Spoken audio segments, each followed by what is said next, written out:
Hello, this is Rosanna Kelton. How are you doing?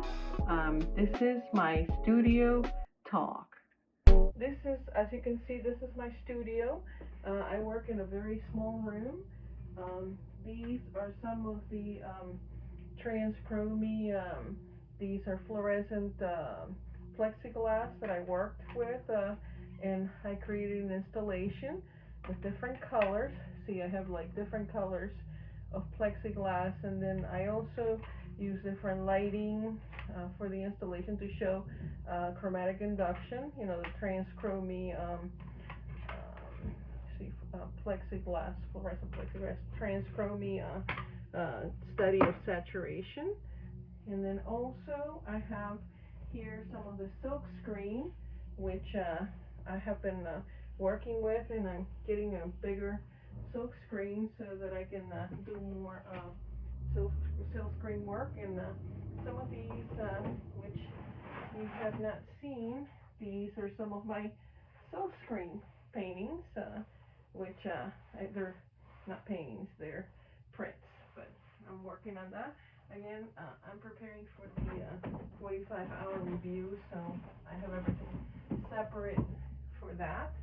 And this is my studio. See, this is an example of the acrylic, large acrylic plexiglass, and it's a very large piece. See, it is 24 by 48, and I'm using these to do the study of saturation in the form of the transchrome. So you can see when you put this yellow and this pink together, you get like a reddish color here. And also, this is another painting that I worked on, and in this painting, I have over here, I worked on this, and this is also vinyl and also acrylic paint, and I was trying to create more of the geometric shapes, but in a larger scale. So this is really a 36 by 48 painting, and I want to do some of the prints, silk screens with this size, with a larger size. Hello, this is Rosanna Kelton, and this is my body of work.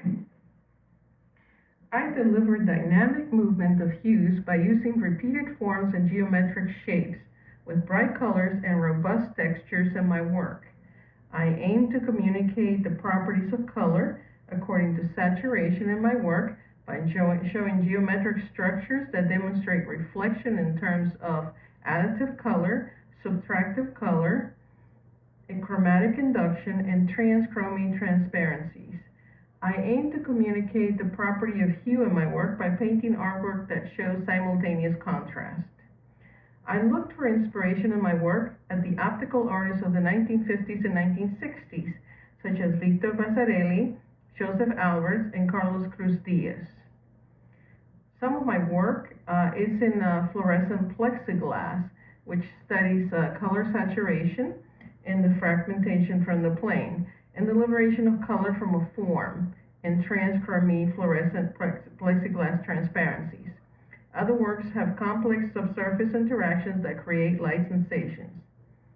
Since I am blind in my right eye, I process information differently from most everyone else, and I have less depth perception and field of vision. My eyes try to compensate, and I have learned to work with my disability. I do not look at my lack of vision as an obstacle, but rather as an experience. I have learned to grow from this experience.